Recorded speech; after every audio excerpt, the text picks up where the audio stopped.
Good morning and नमस्कार दोस्तों, स्वागत है आप सभी का आपके अपने YouTube channel GK search engine पर। आज है 20 दिसंबर और 20 दिसंबर से रिलेटेड राजस्थान करंट अफेयर्स के जितने भी इम्पोर्टेंट क्वेश्चन हैं उन सभी को हम इस वीडियो में डिस्कस करने वाले हैं। तो पूरा वीडियो बहुत ध्यान से देखना और वीडियो के एंड में मैं आपसे एक क्वेश्चन पूछूंगा जिसका आंसर आपको कमेंट बॉक्स में देना है। कल के वीडियो में मैंने आपसे एक क्वेश्चन पूछा था जो था राजस्थान के किस जिले को प्रदेश के पहले स्नेक पार्क की सौगात मिली है। तो ये ध्यान रखना, कोटा में राजस्थान का पहला स्नेक पार्क है वो बनाया जा रहा है। बी ऑप्शन इसका बिल्कुल सही था। जिन दोस्तों ने बी ऑप्शन कमेंट बॉक्स में सही जवाब दिया था उनको हार्दिक शुभकामनाएं। जी हाँ, कोटा में राजस्थान का पहला स्नेक पार्क है वो जल्द ही खुलने जा रहा है।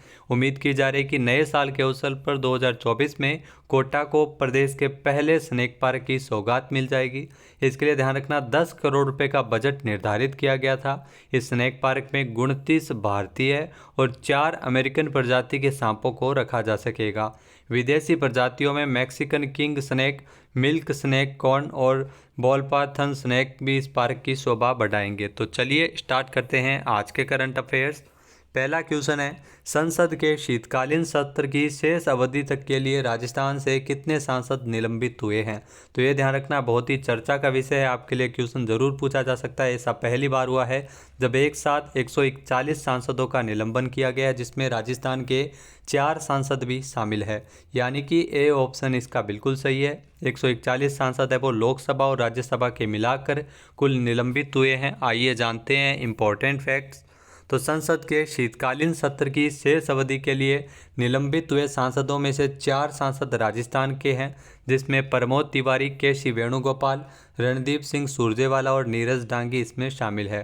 तो ध्यान रखना, कांग्रेस से है, कांग्रेस पार्टी के ही है चारों सांसद और राजस्थान से चुनकर संसद तक पहुंचे थे।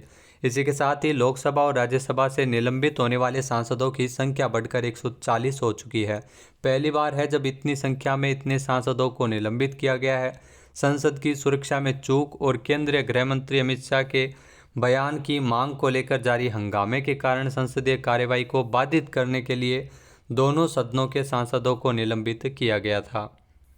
नेक्स्ट क्वेश्चन है, हाल ही में ट्रैवल प्लस लीजर की ओर से नई दिल्ली में किस राज्य को best domestic destination state award से नवाजा गया था। तो ये राजस्थान को पुरस्कार मिला है, आप देख सकते हैं तस्वीर में। सी ऑप्शन इसका बिल्कुल सही है। आइए जानते हैं इंपॉर्टेंट फैक्ट्स। तो नई दिल्ली में ट्रैवल प्लस लीजर की ओर से इंडियाज बेस्ट अवार्ड 2023 का आयोजन किया गया था और इसी अवसर पर राजस्थान को best domestic destination state award से नवाजा गया था। प्रदेश में पर्यटन विभाग की संयुक्त निदेशक सुमिता सुरोज ने अवार्ड ग्रहण किया था। India's best award travel plus leisure India और दक्षिण एशिया की ओर से प्रदान किया जाता है पुरस्कार, और राजस्थान को 8 और श्रेणियों में भी अवार्ड दिया गया था, जिसमें आपको बता दें कि बेस्ट लेजर होटल में हयात रेजेंसी जयपुर को, बेस्ट वेडिंग डेस्टिनेशन होटल में hotel Fairmont Jaipur, best family hotel hotel Trident Udaipur, best luxury hotel in India hotel Raffles Jaipur Udaipur में, best luxury hotel editors choice ये होटल ओबेरॉय उदय विलास उदयपुर को दिया गया था। बेस्ट न्यू होटल एवं रिसोर्ट डोमेस्टिक होटल्स में एकाया उदयपुर को, बेस्ट सस्टेनेबल होटल एवं रिसोर्ट में सिक्स्थ सेंस फोर्ट बरवाड़ा को। इसके अलावा hidden gem of the year जो एडिटर्स पॉइंट्स ये दयानंता को उदयपुर को दिया गया था। तो 8 अलग अलग अवार्ड है वो होटल्स को भी मिले हैं। नेक्स्ट है, उदयपुर में विकसित भारत संकल्प यात्रा शहरी के तृतीय चरण का शुभारंभ किसने किया था। जी हाँ, इसका शुभारंभ किया गया था भजन लाल शर्मा जी के द्वारा, जो राजस्थान के नवनियुक्त मुख्यमंत्री है, यानी कि सी ऑप्शन इसका बिल्कुल सही है। जी हाँ, नए मुख्यमंत्री भजन लाल शर्मा ने जो राजस्थान के जयपुर में विकसित भारत संकल्प यात्रा शहरी के तीसरे चरण का शुभारंभ किया था। आइए जानते हैं इंपॉर्टेंट फैक्ट्स। तो जयपुर में विकसित भारत संकल्प यात्रा शहरी के तृतीय चरण का शुभारंभ मुख्यमंत्री भजन लाल शर्मा के द्वारा किया गया था। प्रदेश के 276 निकायों में प्रत्येक 25,000 की आबादी पर शिविर लगाए जाएंगे और इन शिविर के माध्यम से प्रदेशवासियों को केंद्र सरकार की योजना के बारे में जागरूक और हर पात्र व्यक्ति तक इसका योजना का लाभ पहुंच सके, यह सुनिश्चित किया जाएगा। ध्यान रखना, इस अभियान का जो मुख्य उद्देश्य है वो कल्याणकारी योजनाएं हैं जो केंद्र सरकार चला रही है, उसमें उन योजनाओं को नागरिकों के बीच जागरूकता पैदा करना और योजनाओं के 100% संतृप्ति के लिए जन भागीदारी की भावना को सुनिश्चित करना है। ये भारत सरकार की अब तक की सबसे बड़ी आउटरीच पहल है। नेक्स्ट है, राजस्थान में राज्यपाल कलराज मिश्र ने 16वीं विधानसभा के प्रथम सत्र को कब से आहूत करने की स्वीकृति प्रदान की है।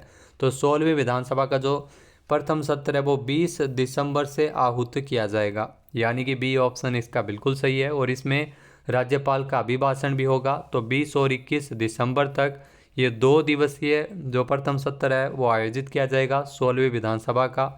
आइए जानते हैं इम्पोर्टेंट फैक्ट्स। तो राज्यपाल कलराज मिश्र के द्वारा 16वीं विधानसभा के प्रथम सत्र को आहूत करने की स्वीकृति प्रदान की है। राज्यपाल ने बताया कि 16वीं विधानसभा का जो पहला सत्र है वो 20 दिसंबर से शुरू होगा, जिसमें प्रोटेम स्पीकर कालीचंद सराफ द्वारा 20 दिसंबर को नवनिर्वाचित विधायकों को शपथ दिलाई जाएगी। दूसरे दिन 21 दिसंबर को शेष रहे विधायकों को शपथ और राजस्थान विधानसभा के स्पीकर का चुनाव होगा। स्पीकर आपको बता दें कि वासुदेव देवनानी को प्रस्तावित किया गया है। नेक्स्ट है, संगठित अपराधों पर प्रभावी नियंत्रण हेतु राजस्थान में किसके नेतृत्व में राज्य स्तर पर एंटी गैंगस्टर टास्क फोर्स का गठन किया गया है। तो ये आपके लिए बहुत ही इंपॉर्टेंट क्वेश्चन है। जी हाँ, दिनेश एमएन के नेतृत्व में ये एंटी गैंगस्टर टास्क फोर्स का गठन है वो राजस्थान सरकार के द्वारा किया गया है, यानी कि बी ऑप्शन इसका बिल्कुल सही है, जो कि एक एनकाउंटर स्पेशलिस्ट है। आइए जानते हैं इम्पोर्टेंट फैक्ट्स। तो राजस्थान में संगठित अपराधों पर प्रभावी नियंत्रण और अपराधियों के विरुद्ध सख्त कार्रवाई के लिए एंटी गैंगस्टर टास्क फोर्स का गठन किया गया है। जी हाँ, जिसमें राज्य स्तर पर एक विशेष कार्यदल एंटी गैंगस्टर टास्क फोर्स, जिसका गठन अतिरिक्त पुलिस महानिदेशक अपराध में दिनेश एमन के नेतृत्व में किया गया है। इसके अलावा 17 दिसंबर को राजस्थान के मुख्यमंत्री भजनलाल शर्मा ने एक विशेष जांच दल यानी एसआईटी का गठन पेपर लीक के मामलों की जांच करने के लिए और एंटी गैंगस्टर टास्क फोर्स का गठन किया है। यह दल मानवीय एवं तकनीकी आसूचना संकलन करते हुए संगठित अपराध करने वाले गिरोह की पहचान करेगा और उनका डेटाबेस तैयार कर प्रभावी कानूनी कार्रवाई करने के लिए सुनिश्चित करने के लिए जो विभिन्न न्यायालयों में विचाराधीन प्रकरणों की प्रभावी मॉनिटरिंग करते हुए गैंगस्टर को सख्त से सख्त सजा दिलवाने का कार्य करेगा। नेक्स्ट है, हाल ही में नई दिल्ली में आयोजित अंतर्राष्ट्रीय व्यापार मेले में बेहतरीन प्रदर्शन के लिए किस राज्य के पवेलियन को पुरस्कार मिला है। तो राजस्थान के पवेलियन को पुरस्कार मिला है, सी ऑप्शन इसका बिल्कुल सही है। आइए जानते हैं इम्पोर्टेंट फैक्ट्स। तो देश की राजधानी नई दिल्ली के प्रगति मैदान में 14 नवंबर से शुरू हुए अंतर्राष्ट्रीय व्यापार मेले का समापन 27 नवंबर को हुआ था और इसमें बेहतरीन प्रदर्शन के लिए राजस्थान पवेलियन को पुरस्कार के लिए चुना गया है, क्योंकि यह स्टॉल अकेले ही 50 लाख से ज़्यादा प्रोडक्ट बेचने में कामयाब रहा है, तो इसलिए अवार्ड वो दिया गया था। तो ये award ceremony musical fountain stage पर हुई और पवेलियन निदेशक दिनेश सेठी ने इस अवार्ड को प्राप्त किया था। नेक्स्ट है, हाल ही में राजस्थान के किस जिले की डॉक्टर स्निग्धा पुरोहित ने बेस्ट वायरोलॉजी पेपर अवार्ड जीता है। जी हाँ, हाल ही में यह पुरस्कार है वो जयपुर से है, डॉक्टर स्निग्धा पुरोहित, जिन्होंने बेस्ट वायरोलॉजी पेपर अवार्ड जीता है। सी ऑप्शन इसका बिल्कुल सही है। आइए जानते हैं इम्पोर्टेंट फैक्ट्स। तो जयपुर की डॉक्टर स्निग्धा पुरोहित ने बेस्ट वायरोलॉजी पेपर अवार्ड जीता है। Indian association of medical microbiologist की 46वीं कॉन्फ्रेंस जो नेशनल कॉन्फ्रेंस हुई king George medical college Lucknow में, उसमें ये 4 दिवसीय कॉन्फ्रेंस का आयोजन किया गया था और इसी कॉन्फ्रेंस में जयपुर की डॉक्टर स्निग्धा ने best paper award in virology जीता है। डॉक्टर स्निग्धा ने एसएमएस मेडिकल कॉलेज से एमडी की पढ़ाई की और फिलहाल ये महात्मा गांधी मेडिकल कॉलेज में असिस्टेंट प्रोफेसर के पद पर कार्यरत है। डॉक्टर स्निग्धा ने अपना शोध कार्य आईएलएसबीएस दिल्ली के डायरेक्टर डॉक्टर शिव कुमार सरीन और डॉक्टर एकता गुप्ता के निर्देशन में किया था। नेक्स्ट है, हाल ही में राजस्थान में कब तक रेबीज उन्मूलन के लिए स्टेट एक्शन प्लान लॉन्च किया है। तो ध्यान रखना, वर्ष 2030 तक के लिए जो रेबीज उन्मूलन हेतु स्टेट एक्शन प्लान है वो लॉन्च किया है। ए ऑप्शन इसका बिल्कुल सही है। आइए जानते हैं इम्पोर्टेंट फैक्ट्स। तो राजस्थान में साल 2030 तक रेबीज उन्मूलन के लिए स्टेट एक्शन प्लान है वो लॉन्च किया है। ये विश्व स्वास्थ्य संगठन के एक सर्वे के अनुसार देश में प्रति वर्ष 20,000 लोगों की मौत है वो रेबीज के कारण हो जाती है और इसमें से 91.5% कुत्तों के काटने से होती है। तो इस प्लान के अनुसार राज्य, जिला और स्थानीय स्तर पर प्रशासनिक अधिकारियों की अध्यक्षता में विभिन्न सहयोगी विभागों की समन्वय समिति गठित होगी और 2030 तक रेबीज के उन्मूलन के लिए रोग के कारणों पर पता लगाना, नियंत्रण एवं जन जागरूकता के लिए विभिन्न गतिविधियां आयोजित की जाएगी और ये 3 चरणों में चरणबद्ध तरीके से इनका उन्मूलन किया जाएगा। नेक्स्ट है, भारतीय नौसेना ने किस आईआईटी के साथ संयुक्त अनुसंधान एवं विकास के लिए समझौता किया है? तो भारतीय नौसेना के द्वारा आईआईटी कानपुर के साथ ये समझौता किया गया है। ए ऑप्शन इसका बिल्कुल सही है। आइए जानते हैं इम्पोर्टेंट फैक्ट्स। तो भारतीय प्रौद्योगिकी संस्थान कानपुर ने नौसेना मुख्यालय में भारतीय नौसेना के साथ एक समझौता ज्ञापन MOU पर हस्ताक्षर किया है। इसका उद्देश्य प्रौद्योगिकी विकास, नवीनतम समाधान और गैर अनुसंधान एवं विकास को बढ़ावा देना है। रियर एडमिरल के श्रीनिवास, सहायक मटेरियल डॉक्योर्ड एवं रिफिट्स के प्रमुख, IIT कानपुर के निदेशक प्रोफेसर S गणेश ने इस समझौते पर हस्ताक्षर किए हैं।